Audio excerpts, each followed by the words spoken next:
I've wanted this for so long. We launched a competition to find London's most exciting young artists. What's this then? Some kind of modern art or something? A panel of respected judges chose their favourite 10. And over 40,000 members of the public voted for our 11th winner, the People's Choice. These artists are about to embark on the journey of their lives. Let the creating begin.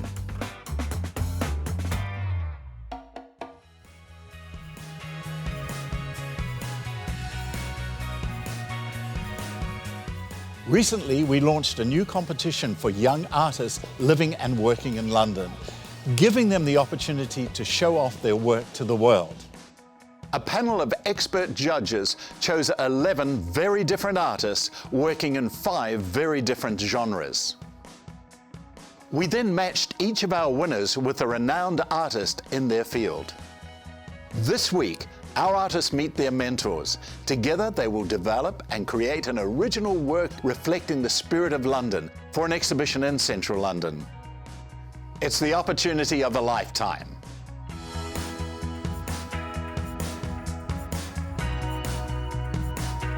Miriam is an award-winning portrait artist, one of the select few commissioned to paint Her Majesty the Queen.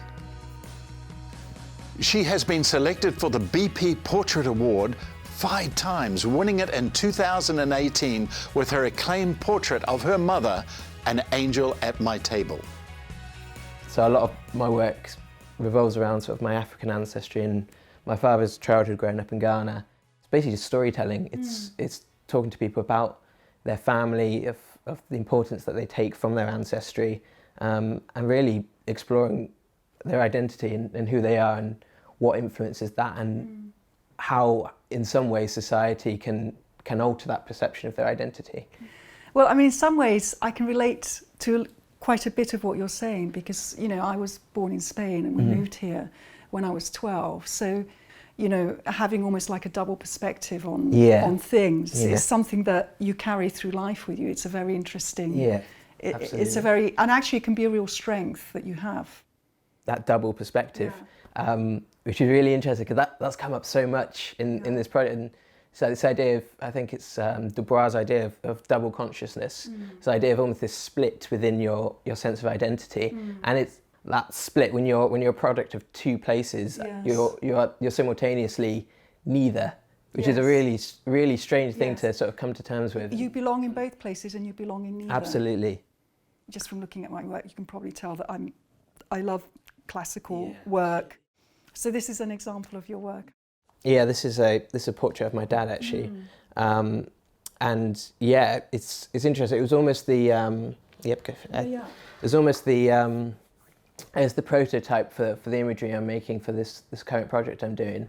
But really, it was about this balance of balancing the different techniques in terms of painting, but that also transfers, which was something I began utilising in my sort of final year of university.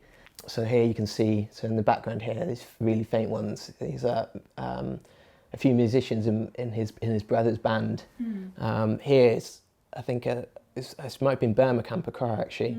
This is my grandfather, and my grandmother's just here.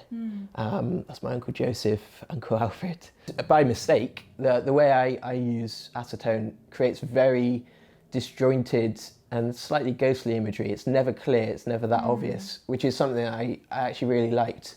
And it creates these layers of narrative throughout it. So you've got these voices in the background, and then you can, with the second technique that I've just started using more recently, with gloss medium, you can create this borderline collage. I really wanted to create a portrait that told a story and told of an experience of London. And I think one of the things that makes London so special is its diversity and the multicultural nature of London. So I ended up speaking with my cousin Lulu, and she's just a brilliant communicator, and she's lived such an interesting life, and she really is that definition of what London is and what a London experience is for so many. And so that's sort of what these sketches are sort of figuring out. So just trying out a few compositions. I mean, it's almost like 3 stages of her life. Yeah, basically, absolutely. But within that, I think the transfers are going to play a huge role, because they allow me both to tell her personal story, but then also tell of the growth of London. So again, with this split use of different techniques, this faint to acetone transfers and the immediate gloss medium transfers. And then within this, there'll be the workings or the silhouette, the shadowing of a cityscape. I mean, the other thing you could do, this is very kind of slightly left field, is you could, because I was thinking when you were talking earlier, that you could actually have a triptych. Okay. You know, if you had a because a triptych is a classical kind of storytelling, and if you were encompassing 3 phases of her life, that would be a kind of narrative gift really that you could work with. Yeah. But I do really like this. It works as an image. And again, it's just an idea, but if it's made your mind go ping already, then I think that means it's worth exploring.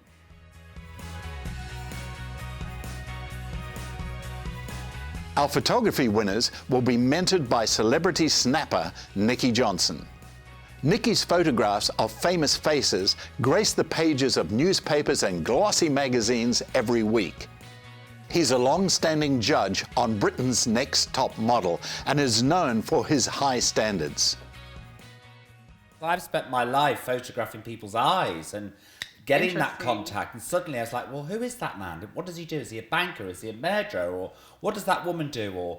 And you really can't tell. But I think that's what's so engaging about them. Yeah, that's meant to make it engaging and make you want to know more of who you're looking at. And I love the mixed media on it. Is that I couldn't tell if it was painted or whether it was Photoshop. Yes, it's on post-production. I have a special brush I use to create the stroke effects on the photos. Well, I love them. Thank you so much. Well done. Thank you. It's incredible. And how would you feel about the competition? I'd imagine it's quite nerve-wracking, isn't it? I'm really nervous. I'm anxious, but I'm also really excited to see what I come up with the Spirit of London work we're supposed to make. I do candid shots, so this is me. With this project, this is me having to actually orchestrate a scene, and I'm thinking of using the colours that represent London, so the red, the whites, the blues.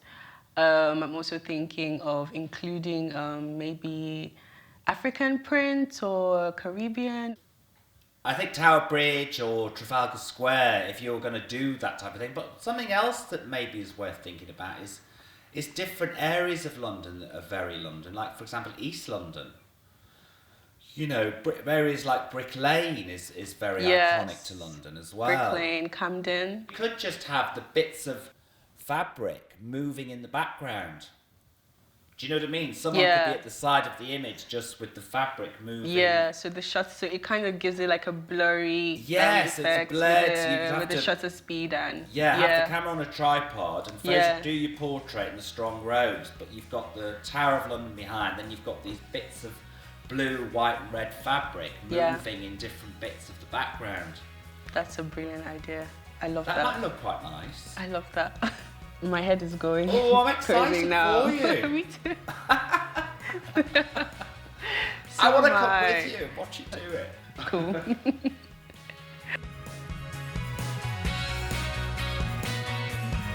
Yeah, these are all recent. This is actually really funny because it's kind of a play on goes like this. You know, it's about just experimenting. You know, by working with black and white, it gives me it gives my color another range when I paint in color, because it gives my eye shades. Yeah. In black and white, and then I can use that to enhance my color. Coming up after the break, celebrated street artist Bradley Theodore is determined to push Paolo, one of our winners, way beyond his comfort zone. I like your stuff. I'm looking at it now, and some of the stuff I see in the background, but I think they look really good. They're multicolored. Oh, now that adds like a whole level of challenge.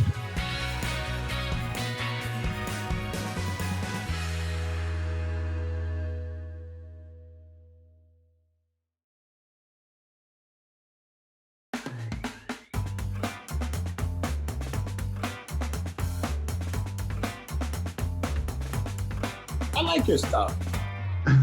I'm looking at it now, and some of the stuff I see in the background. So the ones behind me are actually the first ones I ever did, and which was in July last year.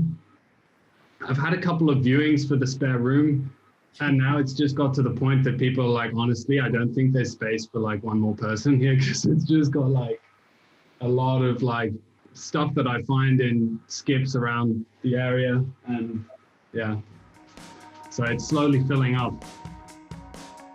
Our Street Artist winners have one of the leading graffiti artists of a generation to help shape their efforts. Bradley Theodore is famous for his bold paintbrush strokes, stripped-back skeletal figures, and explosive use of colour. His work can be found across the globe. I mean, this is one I did last week. It's kind of heavy. Oh, wow. Then It looks like, I like the stuff. I think with color, it'll look really, really good. Yeah, so I can show you some colorful ones. I'm doing more colorful ones at the moment, but that's mainly because I ran out of black paint. There's some orange ones over here. Well, what I mean, but I think they'll look really good if they're multicolored. Oh, now that adds like a whole level of challenge, but I kind of like, I have been thinking about that a bit. You know, because in the because you're an architect, right? Yeah. So in your head, you kind of see how things go together. And Yeah. this one added to this one and that and then this. You have to see the whole picture. But, you know, when it's in black and white, we can see the whole picture, but it's intricate, but we don't know how intricate. You know, color gives things life. Yeah. Like I've done black and white. I'll be informal and show you some black and white. Keep a black and white key. Okay. By working with black and white, it gives me it gives my color another range when I paint in color. Because it gives my eye shades. Yeah. In black and white. And then I can use that to enhance my color. Like, because I can look at those pieces and I can see exactly I know exactly what it would look like if it was in color. I wish I could see it, then I'd know whether I should do it. But I think probably the time's come that I should definitely give it a shot.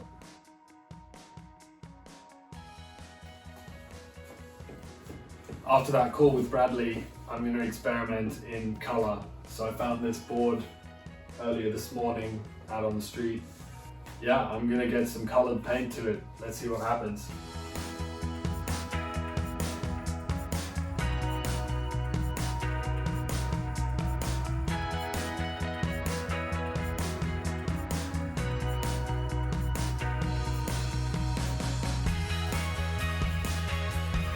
Ian Edwards creates sculptures that celebrate the triumph of the human spirit. He shapes forms that symbolize and express self-fulfillment. He will coax our sculpture winners to push boundaries and experiment. I'm thinking about having this figure as the central pose and trying to capture the dynamic expression of, I suppose, being the recipient of external stimulus, but also pushing it back out. It's almost like it's created its own arc, its own shelter. Mm-hmm. That's what I'm getting. It's creating its own shelter because it's coming strong from the top. If you had more from the bottom, mm-hmm. like the networks are going downwards as well as upwards, it would have less of the canopy feel. See, the thing with sculpture, which I've found over time, is it really has one viewing point. Good sculpture always generally has one viewing point. It may have some others which are good, but it will have one which is really, really strong. People think that a sculpture should be seen all around. Yeah, not really. Even on a small scale piece, you're going to put it on the shelf. Mm-hmm. Yeah. And that's what I'm describing here. So your drawing goes straight to your strongest viewpoint, which is this, what would you call this, an S shape, curving back on itself. I guess what I hear from you're saying, that is what pulls your eye around, and it wouldn't necessarily remove the network interconnected aspects. No, and it just holds it together, perhaps. Yeah, definitely. And if maybe if you came strong off of this side as well, so then you would have the outward, and then the coming back again through here would be nice and strong as well. It's almost like the city has just continued to grow. Yeah. It just keeps going out, you know, and it's not stopping. I want it to feel dynamic, like London is. Yeah. And to get lost in these networks. I'll probably have some pieces that are like thicker and more structural to hold it together, but at the same time, I want to create it in sections to have, I don't want it to follow a pattern. Like, you know, this is not the way I would usually work. It's too systemized, I suppose. Yeah. It would be more like chaotic, you know? And whatever bits you have available to bridge the gap at first. Bigger bits, smaller bits. Sure, yeah, and interconnected network, both structurally and visually. Yeah. And have you ever done a small version? I have not created a small version. Do you think it would be a good idea? Well, I just think there's two things. One, from a commercial point of view. Yeah, okay. It's a good move, right?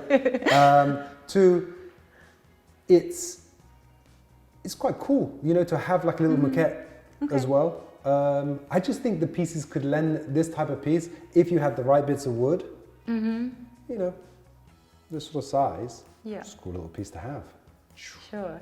You know? You can use like balsa wood. Yeah, balsa wood. You can, and you can get more, it still remains random, and I'm sure, I think there's a lot of opportunity for that.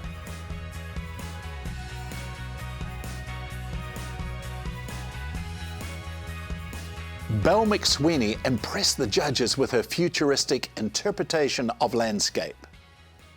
She's already seized the advice of her mentor, Sophie Knight, to get physical with her piece and is powering ahead. This is not going to be one of those like satisfying processes that you watch on Instagram where there's like the most beautiful composed way of painting with like colour swatches and stuff. But I'm just starting with like monochrome colours because I'm just working out the shapes and what the composition is, and then I'll work some more colour into it. I'm not a very technical artist, as you could probably tell. Stress my tutors out a lot because I wasn't really taught to oil paint. I don't know if this is a hat or an umbrella. This guy's got cheekbones. I used to do like backdrops for plays, which was super fun, and that's the only chance I've had to do like really, really big. And that was like 20 foot by 12 foot or something. That was super fun. But otherwise, no, there's always been the restriction of you have to transport the work. The stretches are expensive, the canvas is expensive. And then I stand back and I'm like, what have I just done? And I'm like, whoa, that looks hideous, or wow.